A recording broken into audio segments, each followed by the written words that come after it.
Hello guys, मेरा नाम है SatPal Ghasolia। आप कैसे हो? तो आज हम एक नया एक्सपेरिमेंट करने जा रहे हैं जो कि इस पे होगा। ये है कार्बेट। ये गैस वेल्डिंग करने के लिए काम आता है। ठीक है, इसका एक्सपेरिमेंट करने जा रहे हैं हम इसमें। ये देखिए, ठीक है, तो इसको शुरू करते हैं हम।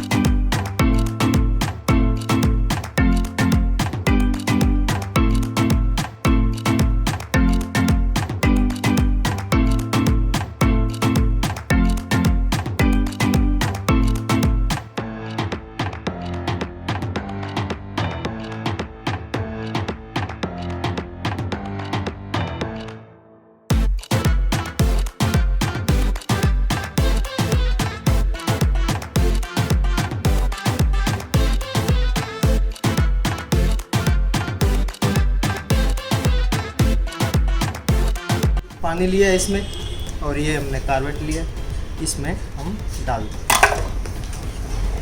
और गैस बननी चालू हो गई है।